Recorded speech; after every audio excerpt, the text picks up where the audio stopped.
We're talking Bowling Green Falcons today on Sharpen the Point. 2024 saw a 7-6 record, a little downturn from where they have been historically for one of my favorite teams growing up, with Omar Jacobs specifically. Head coach Scott Loeffler rolled just absolutely late in the season at this point, early in the spring.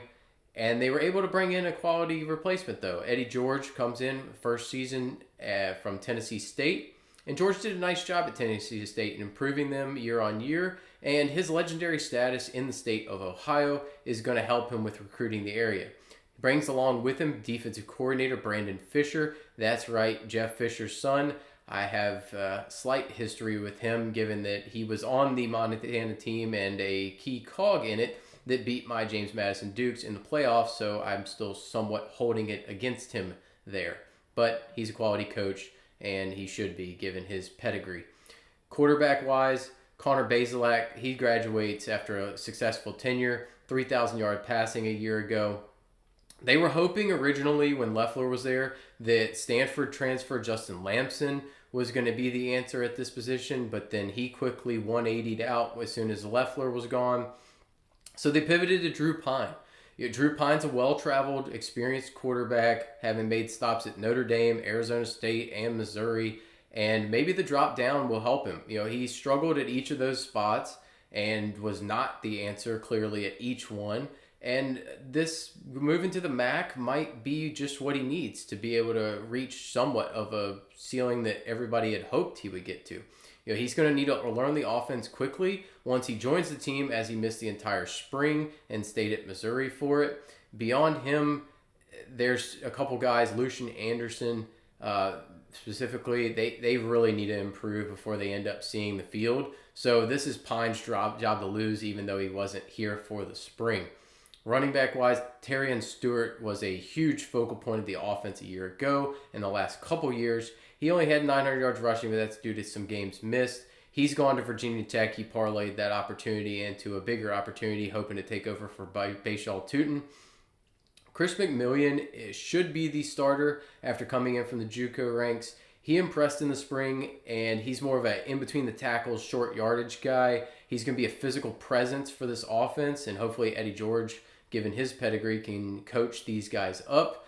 Bashawn Wimberly should be good to go this season. He missed all of last year with an injury.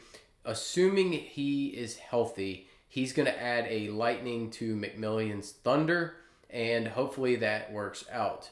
Pass catching wise, Harold Fannin, he might run like a duck, but the man flat out got open. He had probably the single greatest season in tight end history of college football, with 117 catches, 1,555 yards, 10 touchdowns. It was 50% of the team's targets. It was a Mackey Award-winning worthy season in any year that did not include Tyler Warren's freakish capability to go all over the field and make plays.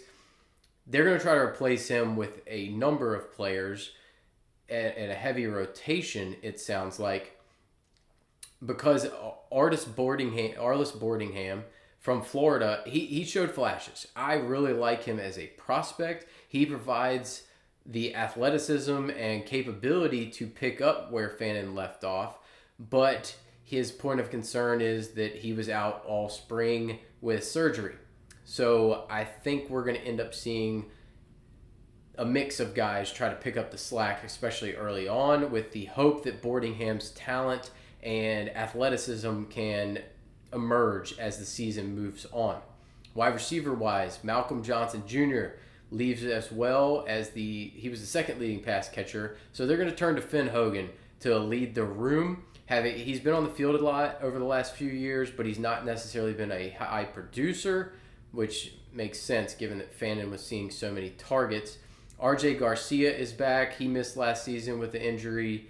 He was a transfer in from Kansas State previously. He's got talent. I like him. He should be able to be in the rotation. He will be one of the starting wideouts. And then Brennan Ridley from Hampton. He was a Jerry Rice Award nominee. That's given to the best freshman in FCS.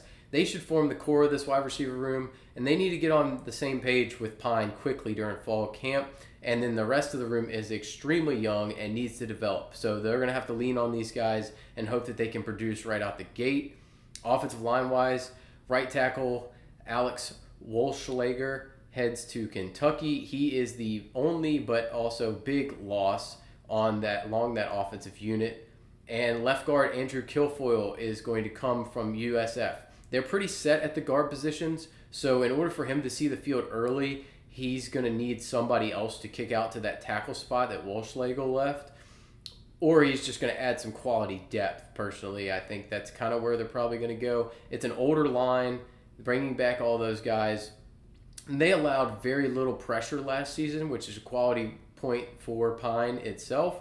And I think this is the best unit on the team, and it's going to aid in their ability to perform as an offense being put in with all that experience. The defense, there is 0 returning starters. There's minor hope overall with this defense, though, because of the talent that has been brought in. No depth returns along the D-line, basically. Collins Achbaum is a former 4-star defensive end. He was made stops at Miami, made a stop at UCLA, and while it looks exciting on paper, there is reason for him being available. He has not been able to stay healthy. He's an athletic freak, which is why he was a 4-star. But he's going to need to stay on the field. His best availability is his availability. And he's going to need to be healthy to anchor this defensive line. He's going to be relied upon. They're going to bring also defensive end Eric George along from Tennessee State. He had a strong season a year ago. I expect him to, at worst, factor into the rotation, if not work his way into the starting lineup. We just need to see how much he's going to play. Starting out, though, it looks like Achapalm, Branch Haynes, Malik Moses, and then some combination of Kelly and Dillard will start along that defensive unit.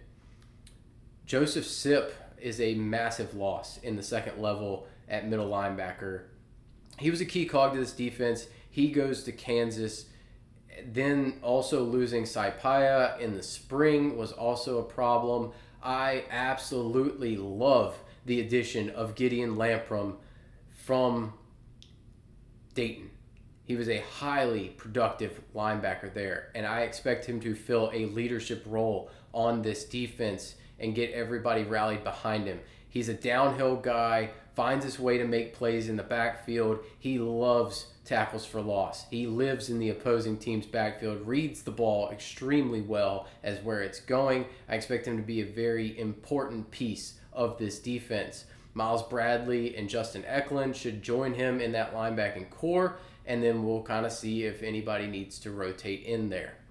Secondary-wise, both safeties just got poached. That was a struggle. Tracy Revel, CJ Brown, both gone. Most of last year's depth chart left, although they added a lot of game experience in the portal. That seemed to be their MO, was add experience. It's a young room, 9 guys that are sophomores or younger. The cornerback room is going to see a good boost, though.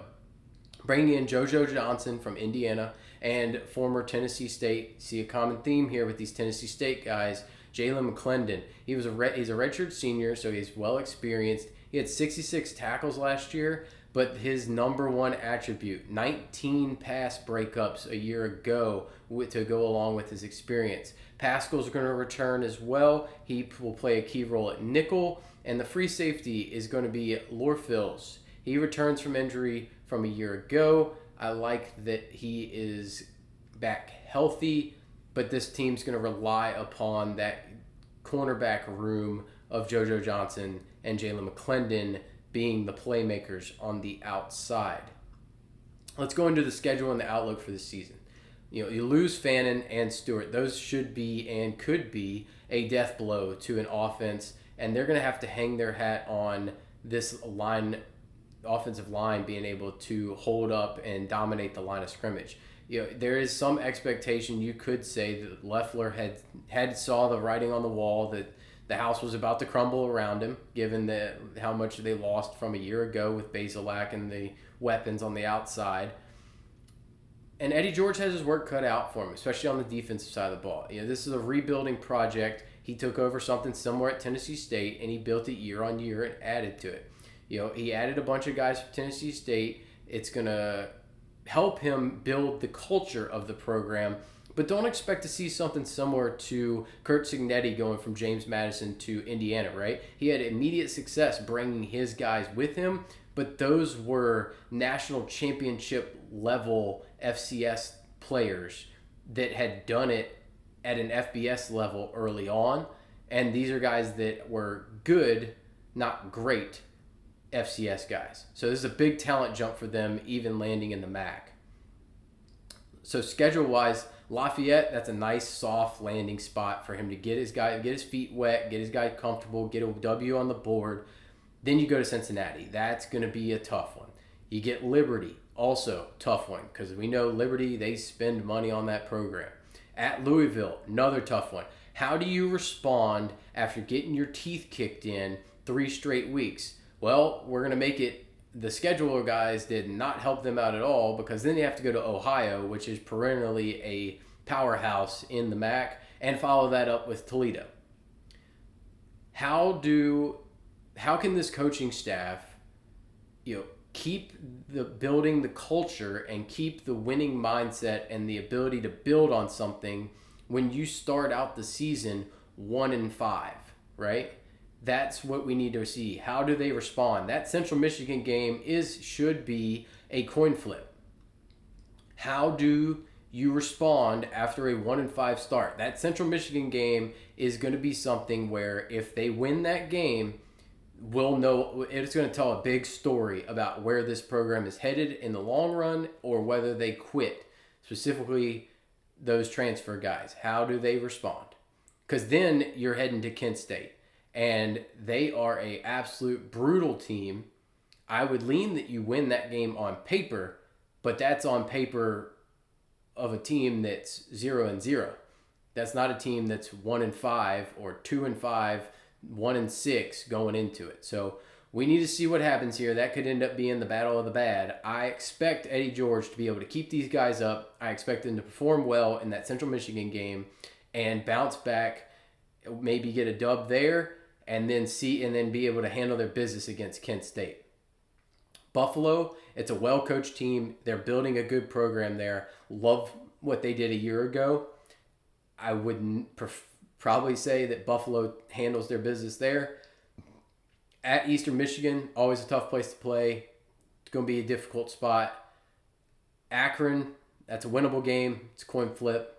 At UMass, also winnable game. Coin flip. UMass has inherently struggled a ton since they came up from the FCS.